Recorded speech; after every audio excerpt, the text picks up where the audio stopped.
You hear that? I made some sort of jingle that might start playing at the start of every video. I don't know how well you heard it though, because I played it through my speakers. I don't care enough to edit my videos. In fact, I have a YouTube playlist over here of music that I'm gonna be playing in the background of most of my videos. This is Pathway Ura by Ura. It's a pretty good song, I guess. But let's get into the topic. I have a candle lighted, and we're going to discuss something. A lot of ideas that I've came up with recently about what I guess I would call Philistinic dialecticism, or something like that. Because essentially, I've grown a large disdain towards culture due to the fact that culture persists suffering and nothing else through convincing people that there's a point in being alive. But yeah, let's discuss like a few things and a few arguments that might be made against me and prove them wrong. So one of the first things that people say often is, how can you not find meaning in life? You are alive and it's the only thing you have. Why do you not see value in that? And the truth is, value isn't real.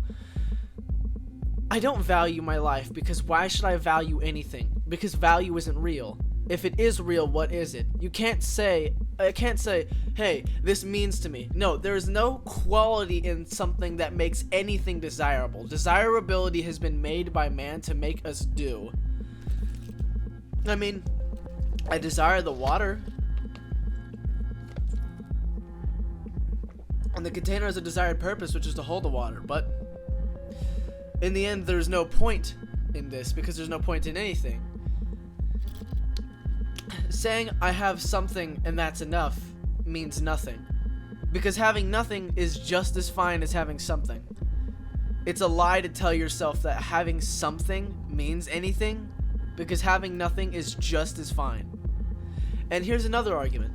How are you sure that death is just straight freedom from pain? And I'm not. I assume it is, and I'm pretty sure it is, but I'll take a realistic look at this and recognize that I have no fucking clue what death is. But why would it make sense for the way you live to affect where you go when you die? If we're just gonna get reincarnated, then oh well, my life also means nothing still to me.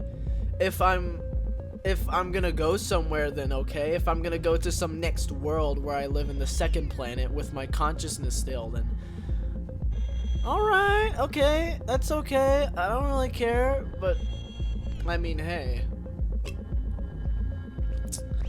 I don't really see the point in changing what I do when I'm alive, because what I do when I'm alive makes no sense to change where I go when I die. And either way, I'm gonna die in the end. How long I live might change where I go when I die, but I'm gonna die anyway, so where I go then I guess doesn't even matter. In fact, it doesn't make sense for how long I live to really change where I go when I die. And here's another thing. You're a coward. People say you're a coward, you're a bitch, you're annoying, all these qualities. These qualities aren't real, though. Here's a concept I came up with. Homogenizers. They're a set of words. There are two types of homogenizers. There's praisers and sullers. Sullers are they sully your name. They discredit you, and they label a quality unto you that doesn't seriously inhibit you or handicap you in any way, and it's not even worth mocking for anybody for. In fact, mocking is kind of dumb in the first place, but it's not worth mocking anybody for in the first place. But we attribute a negative value to it because society has decided, hey, being a coward is for some reason undesirable. I wonder why it's undesirable. Maybe it's because it keeps people in the workforce. I don't know, but we've decided that it's undesirable. That's a suller. A praiser is usually like a quality that we assign to something that makes us feel good about ourselves. Like being based, being keynote, being cool, being courageous, all these things, being kind. There's nothing physically good that helps you for doing these. being kind might lead you to gaining more while being alive, I guess, alright? That's just life affirming in the first place. We could get into a whole discussion about that, but we're not going to. But either way, in the end, there's no such, like there's nothing beneficial about having these qualities in the first place. Now, there is something beneficial about being strong-minded and being intelligent, of course. That's the only thing I can tangibly find value in, even if that at the same time value isn't real. I can desire that, but even then, there's nothing worth wanting. All of these qualities are fake. In fact, I only kind of like the idea of being intelligent because I view myself as intelligent, which I'm not sure of in the first place. And because of that, I don't really see it as a homogenizer for some reason. I mean, if we're gonna just let's set the barrier. I've never said this before, but like in my notes of thoughts. But let's say this: homogenizers, they don't seriously physically inhibit you, i.e., being intelligent is something desirable in this situation because it gives you more physical capabilities about doing more informed decisions. Being strong is desirable because it lets you do more physically. But simply being a coward isn't really a bad thing. It doesn't actually hurt you. Now, let's go to another thing. Subjectivity is simply not real. This is another thing. Solutions are desired to people because based off of desire. Now, let's say this. We're having an election. There are two parties. Let's call them Party A and Party B. You might say it is a subjective opinion whether you agree with Party A or Party B. But Party A and Party B have different solutions that lead to different areas. Those in of themselves are rooted in desirability and value. So the desiring of any party to win is simply not real. Let's go to another thing. These two flavors of ice cream. I desire this ice cream more. My subjective opinion is that this ice cream is better. That's simply not real. I perceive it to be real because my consciousness rewards me more when I eat this ice cream compared to this ice cream. But simply the desirability behind that isn't real. There is nothing besides objectivity. There is nothing besides dialectical truth. There's nothing besides that. But we merely perceive it to be that way. These are just some ideas that I came up with over a while. I see a lot of people still using this.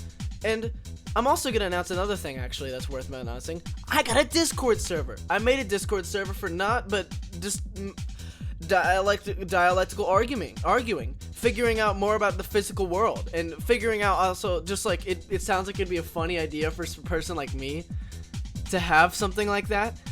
But yeah, that's what I have. You'll be able to talk to me, and hey, maybe you'll be able to prove me completely wrong, because I would love that. I would love to argue about that. I would love to be proven wrong. That would be so cool. I love arguing because I want to be wrong, because I want to be right. I want to know what is right, and I want to prove any of this wrong, because in that case, everything I have thought before is wrong. Up is down, black is white, and short is long, but in general, it'd just be sweet because I just want to be right. That's all I care about. I argue about this persistently because it's the only truth that I can come up with, but that's kind of it. Oh shit, agora merda, gente. Oh, that's another thing, I guess. I've already argued why grossness isn't real. I guess you might consider that gross that I just picked my ear and ate it. But I don't care.